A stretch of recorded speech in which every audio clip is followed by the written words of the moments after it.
This is Wednesday, April 29, 2026. I was watching Senator Ireti, the senator representing the Federal Capital Territory, and she is a member of the Senate Committee on Electoral Reform of this current Electoral Act of 2026. And I was watching her saying that what they are saying now in the Electoral Act is a fraud.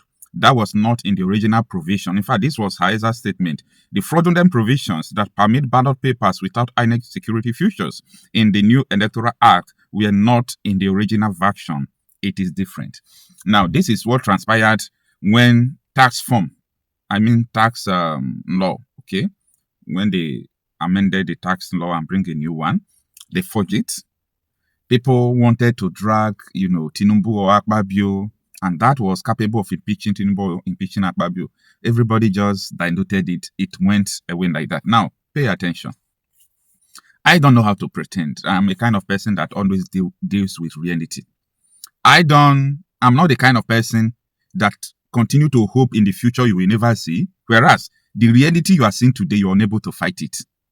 Now, if Tinubu and Akpabio, because Tinubu signed it into law, Akpabio presided over everything. If there is any alteration, Akpabio presided over it.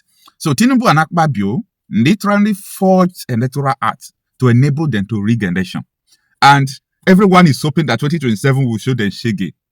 You can't show them shege in 2027 if you're unable to resist what they are doing now.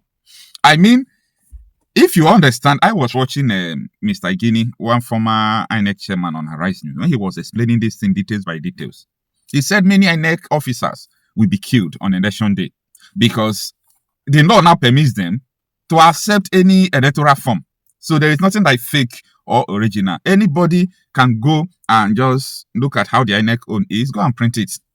So even though there is no security feature in what you are printing, the INEC is going to accept it and they are going to count it and they will ask you to go to court. And court will tell you that, yes, law permits INEC to do something like this. Then that time you will start wailing again for another 4 years. Listen.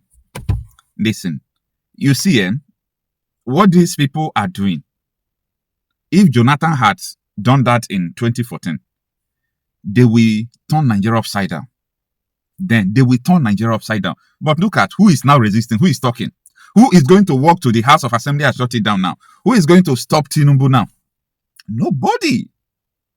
So if in a broad end like this is capable of impeaching Tinubu right now, this is capable of removing Akpabio right now. So if some group of people, because of their interest to rig election, because they know that Nigeria is going to reject them, right? So if they can forge the Electoral Act, if they can forge the electoral this thing, then there is nothing about election you are anticipating. No, let's be real. The election you are about to do, which so many of you are hoping that political regime change will be the hope of the people. The election have been rigged. Now, with this thing we are seeing today, I can categorically tell you that as INEC is printing their own ballot paper, APC will print their own ballot paper. I'm telling you that the law will not reject that ballot paper. So what are you going to do? Not you just coming out to vote. Yes, you come out and vote. Who is going to count your vote? Does law prevent them not to count fake vote? No. So they can go to their homes and thumbprint. Even though you catch them thumbprinting, so you can't do anything because INEC is going to accept it. The law permits INEC to accept it now.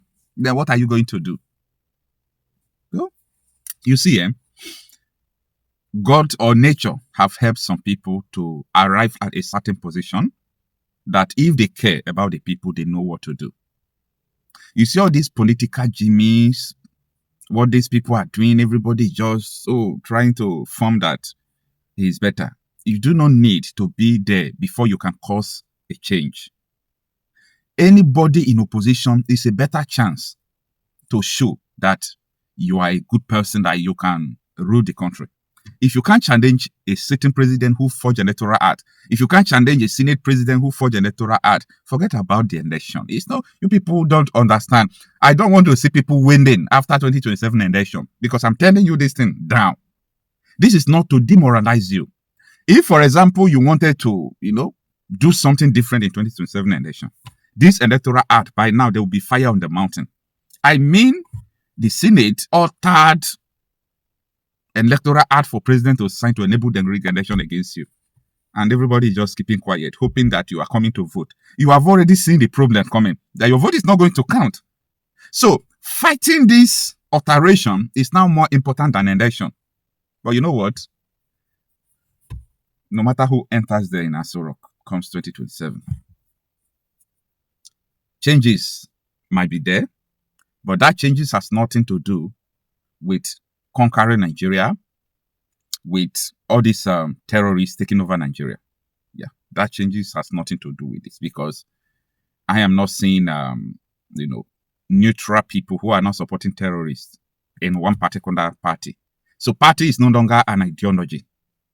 All they want is to take power to win election. If I look at PDP, I still see the people who are remaining there. By the way, part of the people who started funding Boko Haram from the beginning. If I look at APC, I see that this is a platform that has given, a safe haven to terrorists, terrorist sponsor. I just see terrorism when I see the party. If I look into ADC, I see 99.8% terrorism. People who are dining with terrorists, eating with them, doing all sort of things. So the question now comes, what is the hope of the people? You know why I'm telling you this? I want you to save this video. After 2027, you will understand what I'm talking about now. I want people to understand that the liberation of the people will start from them, not all these political leaders. The problem we are having right now in Nigeria is the issue of people who want to conquer the country. That is breeding all this terrorism. People who want to overthrow government and impose Sharia. Bandits, Boko Haram, call them. All of them have one mission: overthrow the government and impose Sharia. That is the major problem. So how do you stop this? These people are using different techniques, but one of the techniques that is hurting the people most is the use of gun. So I said that if we actually want to make a difference, there must be a gun revolution. There must be a gun revolution. Go and join vigilante, acquire gun. Everybody ought to have a gun. Don't try to even do it illegal way. There is nothing like illegal way to own arm in Nigeria, because you are trying to do it in a long way. It will delay, and at the end you put yourself in trouble. Just go for vigilante training. If you don't have money, do what you have to do to just get a pump action. In your mind, pump action is too small compared to the guns the terrorists are using. Calm down, no problem.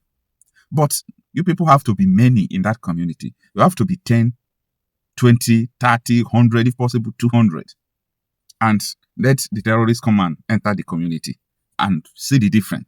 These terrorists are not special breed of people. They are not special kind of people. They are not special kind of people. So I thought that oppositions supposed to now be pushing for people to own gun, be pushing people-centered policy. You don't need to be president if you want to do something.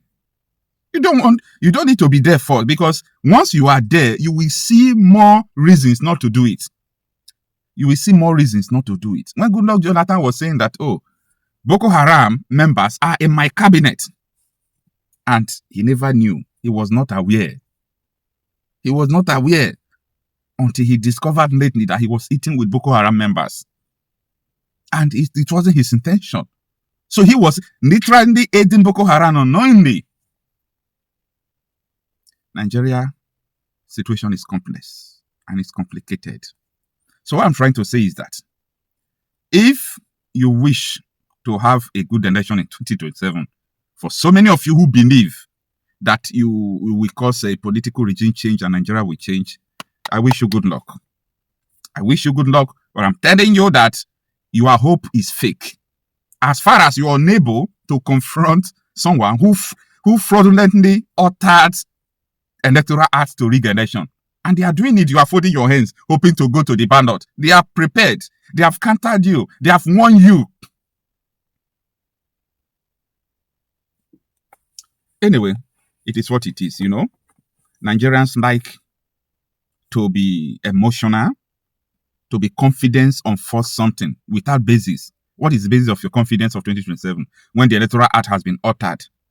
And last, everybody will still be crying, oh, this Nigeria, oh, we need revolution, we need this. No, see, let me tell you, I am not the kind of person that can be easily swayed by emotion or by all these things. No. You've got to face the reality. What can you and me, what can we do by ourselves to save this situation? Forget this, your political leader, they are all sold out. They are all sold out. They can't save you. No, none of them can save you. None of them. None of them can save you. Now, let me tell you this thing again. ADC wants power, and I think they are doing good things to get power, but not good things to change Nigeria. Are you people aware that all these aspirants in ADC, there is something they are doing? They are sharing positions to people so that people can confidently support them. So once you win, we already know who is going to bring. Once Atiku win, we already know who will bring National Security Advisor, who will bring Minister of Defense. We already know who will bring Minister of Petroleum. We already know who will bring Minister of Finance. If Peter Obi win the election, we already know strategically the people he's going to give all these things from the rumors of his consultation. And those people he's going to tell to bring Minister of Defense, these are the people who have been sponsoring terrorism. So you have a good man there, but you have a terrorist as a Minister of Defense, and you don't have choice to remove him. Like, we are too emotional to understand what is playing out. But this is not to discourage people. This is not to tell people not to do what they want to do. I'm trying to be real. I'm trying to tell you facts, what is going on. That you and me are the only ones who can change these things. We are not tired of rice. We are not tired of corrupt practices. They will write down your name, give you 10,000, write down your name, give you 20,000, and you are okay. Your future is being sold. This is a symbiotic relationship in a perverse manner. And if we refuse to rise up to the occasion, to understanding that this nation is at the verge of collapsing, it is not going to work. It is not going to work. We've got to rise up and defend ourselves from these terrorists, first of all. Then the rest thing we fall in place. Imagine if there is no terrorism, no terrorist act in Nigeria, no this, no that. Then you'll be able to do some things. Like if, even though, for example, the government officials are misbehaving, you can bring them to book. But at this time around, these are the people who control terrorists. So if you want to bring them to book, get ready, because they will send high assassin to come and kill you. And so on and so forth. The reality hurts, but we must embrace it for us to see the problem we have. Because without you knowing the problem, you won't be able to solve it.